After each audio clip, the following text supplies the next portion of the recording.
So there isn't any slides this morning, so sorry for that, technical challenges. But we are grateful that we are all here. Um, so generally this weekend, people celebrate the suffering and the crucifixion and the death and burial of Jesus, and obviously also the resurrection. And if it wasn't for that, we would still be lost, completely lost, stuck in sin, with no hope, with no future, but eternal death. And I think it's very important that we do that, but let us not let it just be something that we do once a year on one weekend, but let it be a truth that we live in, the truth of what Jesus did for us. And I believe it's very important for us to understand what this means and how that affects how that affects our daily lives and the implications for our daily lives. So that is what I want to look at this morning. But before I get there, I just want to read a scripture to you, Romans 5, verse 8. I think it's one of my favorite ones, where it said, "But God demonstrates His love for us in this, that while we were still sinners, Christ died for us." He didn't wait to see some response from our side or some interest from our side. He did that because that is who He is. God is love. And He demonstrated it. He didn't just talk about it, but He showed it to us, His love for us, in that Jesus died for us while we were still sinners. And Jeremiah 31, God said to Israel, and it was in a time while Israel was in serious rebellion against God. God said to them, "I've loved you with an everlasting love." And we see that right through Scripture, just the display of the love of God for us. And that's why Jesus came. So this morning, what I'm going to share with you, quite a bit of it is coming out of a book that was written by Michael Eaton. He is what do one call a theologian, and he led it, or he was part of the leadership of a church. He was born in London. He grew up in England, and he was part of the leadership of a church in Ethiopia. Kenya, in Nairobi. He was there in the capital of Kenya. And he was there most of his life. And he was leading a church that was in the slum area. And he specifically did that because he said that's where the kingdom of God is as well. But he wrote a number of manuals that he called Preaching Through the Bible, and about various books. And this one he wrote about Hebrews. So I'm going to talk out of Hebrews. We're going to look at Hebrews 10, a part of that chapter. So I'm going to quote quite a bit out of Michael Eaton's book. So before we start reading, we're going to look at verse 19 to 25. But verse 19 starts with "therefore," which means that he links with what he said before to what he's going to say now. And Michael Eaton writes and says, in the whole of Hebrews up to that point, the writer of Hebrews actually referred to everything he wrote there. And when you read through Hebrews, it's beautiful pictures how the writer of Hebrews compares Jesus and what He has done with what happened in the Old Testament. So he's linking it directly to those things. And then in the first part of chapter 10, he's just celebrating what Jesus has done. So we're going to look at a little bit of what he has described there.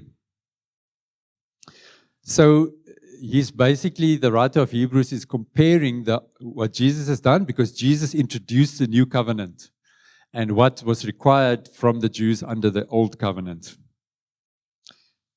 Verse 1 of chapter 10 starts with, "The law is only a shadow of the good things that was coming. not the realities themselves. So he's saying there that everything under the old covenant was a shadow of the reality of what is in heaven. And you know, when you look at a shadow of something or someone, you can't see any detail in the shadow. You just see the outline, and the shadow is just one color depending on where the shadow lies. If it's lying on this carpet, there might be multicolors, but generally a shadow is just gray. You can't see the color of the eyes of the person. You can't see really if they've got straight hair or curly hair or any of those details. So the shadow is, or let's say the reality is way better than the shadow. So Moses has been given the design of the tabernacle, and he's been given all the laws relevant to the worship of God. And included in the laws are all the sacrifices that they had to bring. From the daily sacrifices, everything in between, up to the once a year sacrifice that only the high priest could go into the Holy of Holies. And that's the only time in the year that somebody would go into the Holy of Holies. And when they go in, they had to take blood with them, a blood sacrifice. First of all, for their own sin, and also for the sin of the nation, which then covers them for the next year until the high priest had to go in the next year again. But as we said, that this is just a shadow of the realities. And the reason they had to do it over and over and over again, the daily sacrifices and the annual sacrifices, is because the blood that was used in those sacrifices were the blood of animals, but it only covered their sin. It didn't take their sin away. Hebrews also talks about that it didn't cleanse their conscience of guilt. It just covered their sin. And it was actually, those sacrifices was actually a constant reminder of their sinfulness and that they still living under sin. But as I said, it's only a shadow, and it testifies to the reality that exists. And it also testifies to the promise of the Lamb of God that was going to come, Jesus Christ. And although God gave these laws and all the things that the people had to do, for him, the focus wasn't on their obedience to the laws. His focus was on their hearts. He was after their hearts. He wanted them to worship them with their hearts, and the obedience in doing the laws just as a sign, almost as a shadow of the adoration of their hearts. But the people ended up just by doing what the law said, but with their hearts they were far from God. They continued to do what they wanted to do. Now, then he describes how Jesus, who came as the sinless Lamb of God, and the shadow was the sheep or the lambs without blemish that the Israelites had to sacrifice. And Jesus gave himself as the perfect sacrifice,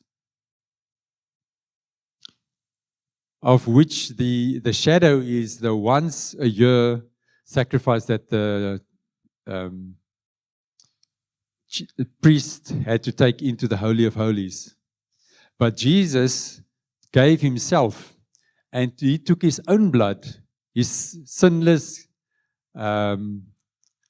he was not guilty of any sin, and he took his own blood into the presence of God in heaven, and he presented it there as the perfect sacrifice for our sins. And with that, he took away the sin of the whole world. He paid for it all. And with that, he opened the way. And he took away the separation between man and God. And we know in the temple, between the Holy and the Holy of Holies, there was this thick curtain. The curtain was as thick, I think, as wide as a man's hand. That curtain hung there, and no one could go in, only once a year. But that curtain, the moment Jesus died, that curtain was torn, that separation was taken away. And through Jesus, we've got access to the Father. And that is the reality of what Jesus came to do for us. Now, the old covenant ended with Jesus, and the new covenant was introduced through Jesus. So, this is what Jesus did for us. So, what are the implications for us in our daily lives? We're going to read Hebrews 10, verse 19 to 25. So, you can open your Bibles there or open the apps that you want to read from. Then we'll read that portion. So verse 19 says, "Therefore, brothers, since we have confidence to enter the most holy place by the blood of Jesus," as he has described now in the first part of the chapter, "by a new and living way opened for us through the curtain, that is his body, and since we have a great priest over the house of God, let us draw near to God with a sincere heart in full assurance of faith, having our hearts sprinkled to cleanse us from a guilty conscience, and having our bodies washed with pure water. Let us hold unswervingly to the hope we profess. For he who promised is faithful. And let us consider how we may spur one another on towards love and good deeds. Let us not give up meeting together, as some are in the habit of doing, but let us encourage one another, and all the more as you see the day approaching." So he starts off with, since we have confidence. Now, the word that was used in the original Greek is a much stronger word than confidence. Other translations use the word boldness, since we have boldness to enter in. But confidence and boldness has got to do with feelings and emotions. If you feel confident, then normally you've got courage to do more than if you don't feel confident. So it's got a lot to do with that, but the Greek word is much, much stronger than that. It's got nothing to do with emotions and feelings. It actually states a truth that we can walk in no matter what we feel. If we feel good or if we feel bad, the truth still stands.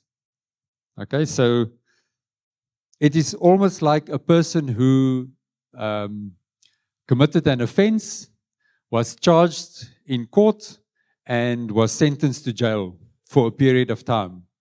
And then they went to jail, and they completed their season that they had to be, their sentence that they had to be in jail. And on the last day, a notice was issued that they are released. Nothing can change that notice. No one can stop them, not the warden that looked after them every day, not the head of the prison who was the boss there, not even the president can stop that person from walking out the prison because they've completed their sentence. It's a fact.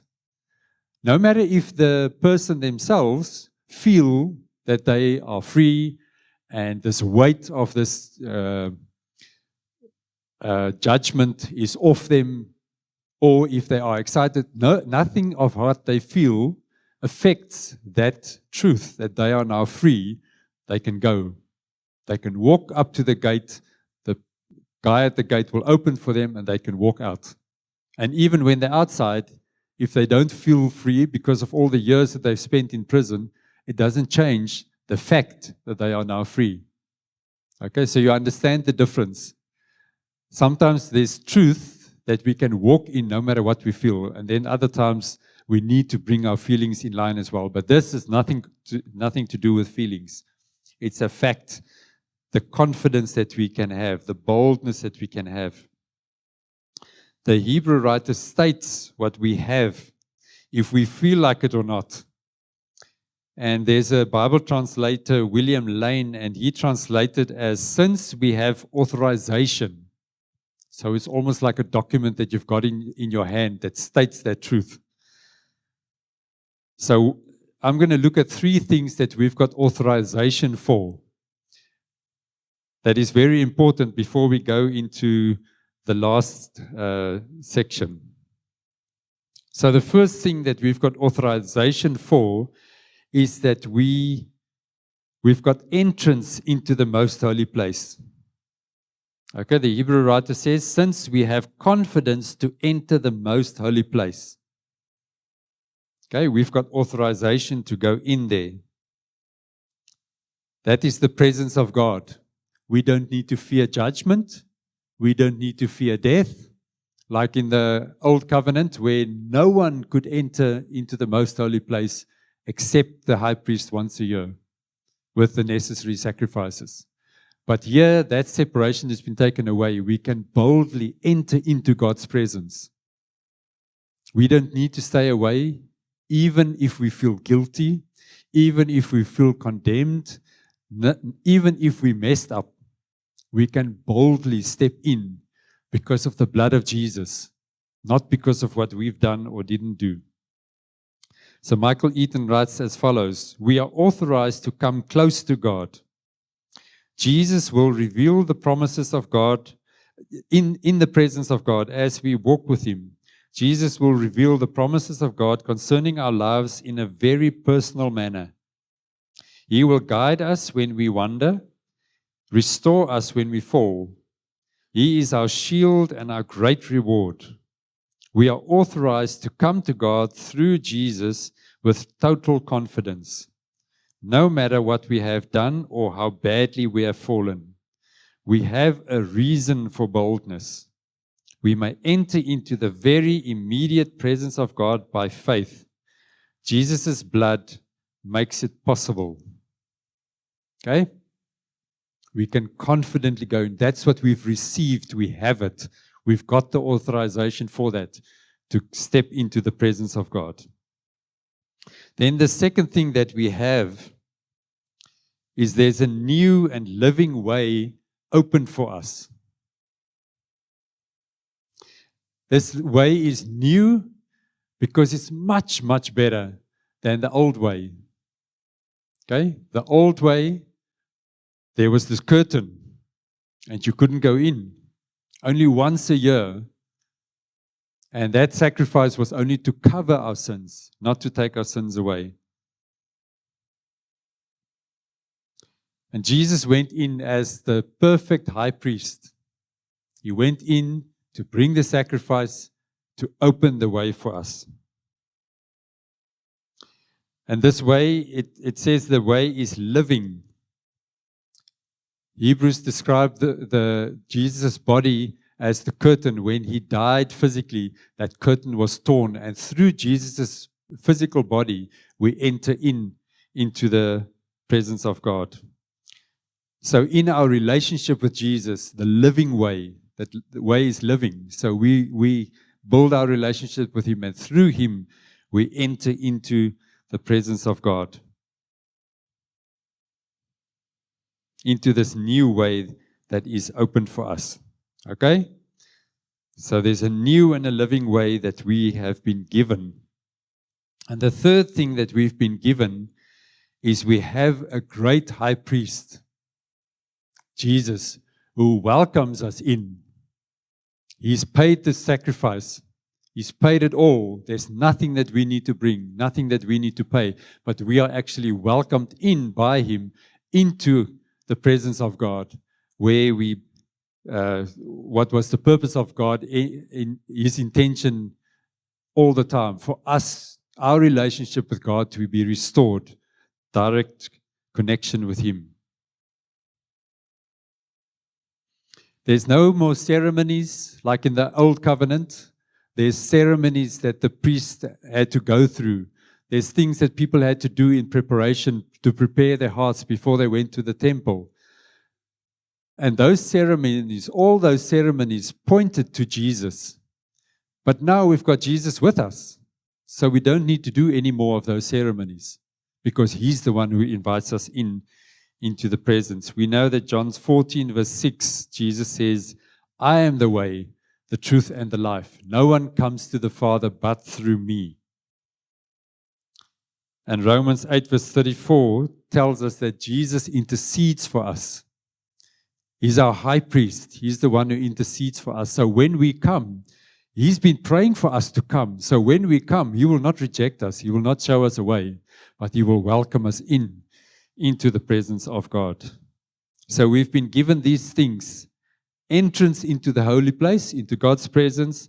We've been given the new and the living way, and we've been given the high priest who intercedes for us.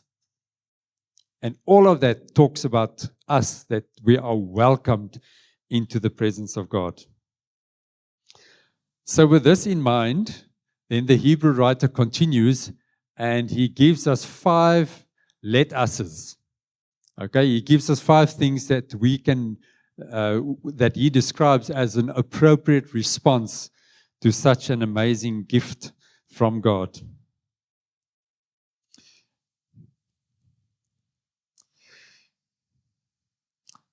So he gives us these, he encourages us in these 5. So let's look at verse 22 to 25.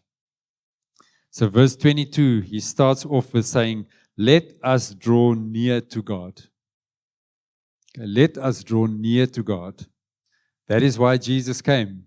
That is the 3 things that He's given us. So let us respond to that. Let us draw near to God.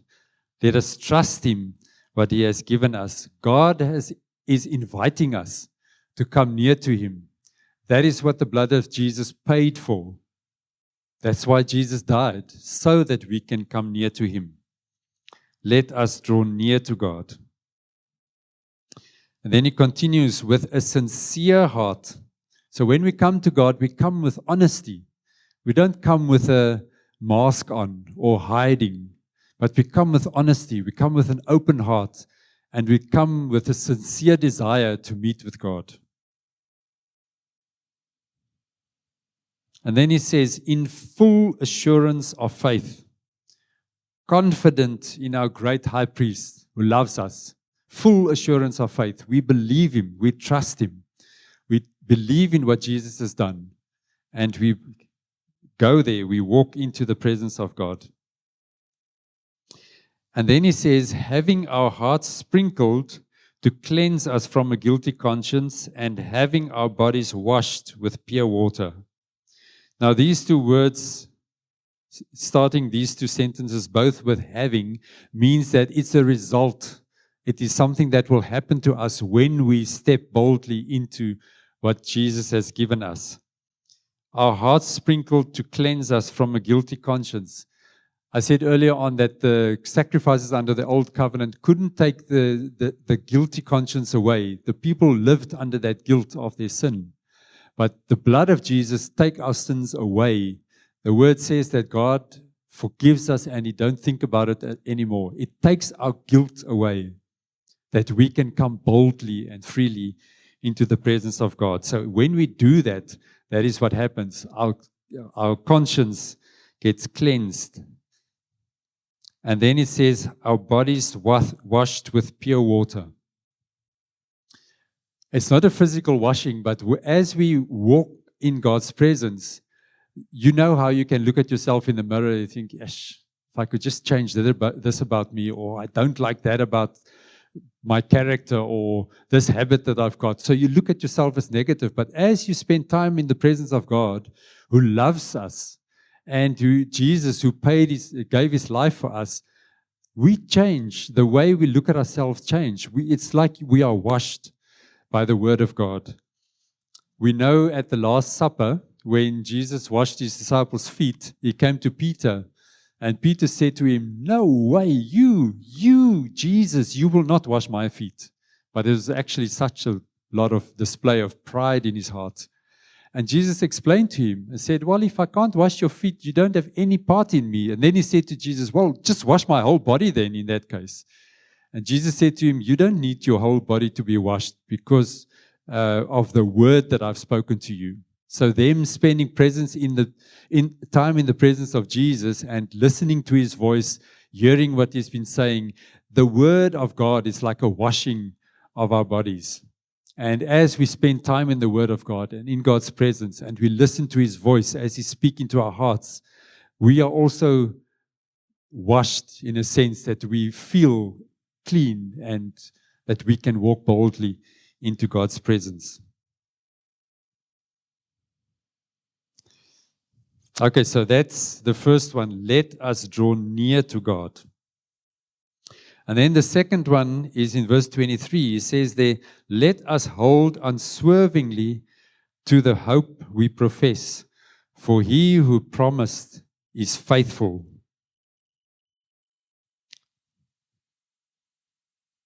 We walk in faith, we trust in God, but then hope speaks about faith for the future, of the things that are coming. And God's word is full of promises about our future. Michael Eaton writes, he says, promises, not, and I think as human beings, we tend, I'm talking about myself, the moment I think of a promise, I think of my benefits. What would benefit me? But it's the promises of God is so much more than just what could benefit us. So Michael Eaton writes there, promises of usefulness to others. I mean, you know how you feel when you've been a blessing to others. But often to be a blessing to others is not something that would come up in your mind. But God stirs those things in our hearts. So He's got promises of us being useful to others, promises of achievement in the kingdom of God, promises of enablement despite weakness, opposition, or delay. It is because of the boldness by which we may come to God that we shall be able to maintain persistent hope for the future. Our hope for the future grows by bold acquaintance with the throne of God's grace. As we walk with God, as we spend time in His presence, and as we get to know Him more and more, we understand that He's trustworthy. We understand that He means what He says. And when He gives us a promise, He's committed to fulfill it. And our trust grows. And our hope for the future grows because we know who our God is, who is leading us into that future. So let us hold unswervingly to the hope we profess. For the one who promised is faithful. Then the third one is verse 24. He says, and let us consider how we may spur one another on toward love and good deeds. Now the first two might seem like it's all about me, it's self-focused, but when you read through Hebrews, over and over, the Hebrew writer speaks about the importance of us looking out for one another. And this is what this one is about. Let us spur one another on. It's important for us to look out for one another. And as we encourage one another, we are also encouraged by others. And that's how we continue to walk in this road called life. God has given us to each other as a gift. Okay, and then verse 25, the fourth one, it says, let us not give up meeting together as some are in the habit of doing. And this one flows out of we spurring one another on. We need each other. We need each other to pray for each other. We need to meet together. And sometimes we meet in small groups, sometimes we meet in bigger groups, but it is important that we do spend time together. And when you look at the revivals, every time with a revival, when there's a revival, people start to meet in smaller groups. They pray together, they discuss things about life together and how to walk this road with God, what God is doing. But it happens in small groups and in togetherness. The importance of us as the body of Christ to be linked together with each other. So let us not give up meeting together. And then the fifth one, but let us encourage one another, and all the more as you see the day approaching. Michael Eaton writes, one of the greatest tests of our spiritual understanding, our godliness, and even the soundness of our doctrine is whether it has an encouraging impact upon the lives of others. How does it affect others? What we believe, how we walk, our understanding. And often in our discussion of the things that we believe, we learn from each other. So how do we do this? How do we encourage one another? We pray for each other. With love, we warn each other. We also testify to each other about what God is doing for us and in our lives.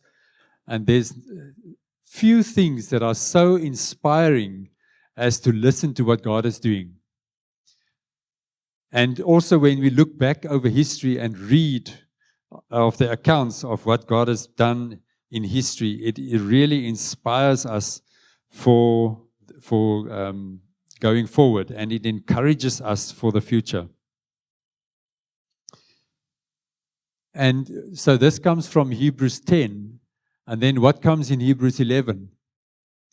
Just the Hebrew writer tells story after story after story of people who walked in faith and how they experienced God and what God did with them and through them and for them to encourage us and to inspire us. I remember my mother, when we were little, she often read stories to us of missionaries and people who walked with God. I remember a guy called Maltari in Indonesia. He was a local Indonesian, but just how God used him and the miraculous ways in what God did in his life, just encouraging, so inspiring. And I remember Brother Andrew, who I think he smuggled Bibles into the communist countries, what he experienced. And there's Corrie ten Boom, the lady in the Netherlands. We read her stories. We heard stories of Catherine Kuhlman, many stories, just story after story of building our faith and encouraging us in that. And that's why we need to encourage one another. So this is what Jesus did for us on the cross and through his resurrection, how it should impact our lives. So just to recap quickly, we've been given three things: direct entrance into the presence of God, a new and a living way opened for us, and we have a great high priest. Let us live in the truth of that. Let us walk like that, in that truth. And then the 5 responses to that. Let us draw near to God. And it's not a moment here and a moment there, or in the morning when you've got your quiet time, but let us draw near to God right through the day. Let us live in his presence. That's what God wants. Second one, hold on to the hope that we have in God. The third one's how we can spur one another on to love and good deeds. Okay, we must go to the end. Okay, we must continue to trust God to the end, and that's how we do that, when we spur one another on. Let us not give up meeting together. It's part of us walking to the end, continuing to trust God. And the last one, to encourage one another, and all the more as we see the day approaching. Okay, there's the promise. Jesus came as the sacrificial lamb of God because of a promise of God. But there's still a promise outstanding, that Jesus is coming back. And that's what we live for. We live for that day, either at the end of our own lives or the day that Jesus is coming back. But the fact of the matter is we must continue until the end. And that is how I believe we will be able to continue until the end. Amen. Amen. I just want to pray for us. Jesus, thank you for this morning. Thank you for just the opportunity to afresh look at the truth of what you did for us and what you gave us and what you opened for us. And Father, thank you that it was your heart from the beginning for us to live in a real and living relationship with you. Not a moment here and a moment there, Lord, but a continuous relationship with you. And through the sacrifice of Jesus, that was made possible. Thank you for your Holy Spirit that lives inside of us. Thank you for your word that you've given us, Lord, from which we can learn and that we can plant in our hearts and that we can set our lives according to the truth of your word. Father, I just want to ask that you would help us as we continue to walk with you, Lord, that we will grow in this understanding of the fullness of what you have given us. And that also through us, Lord, as we walk with you, that through us, your glory will be displayed to those who don't know you, so that your kingdom can be advanced, Lord. Thank you for the privilege of being your children. And Lord, I just want to speak your blessing over us, over all of us, Lord. As we go from here, just stir our hearts, Lord. Continue to stir our hearts with the truth of your word. Just worship you and honor you in Jesus' name. Amen.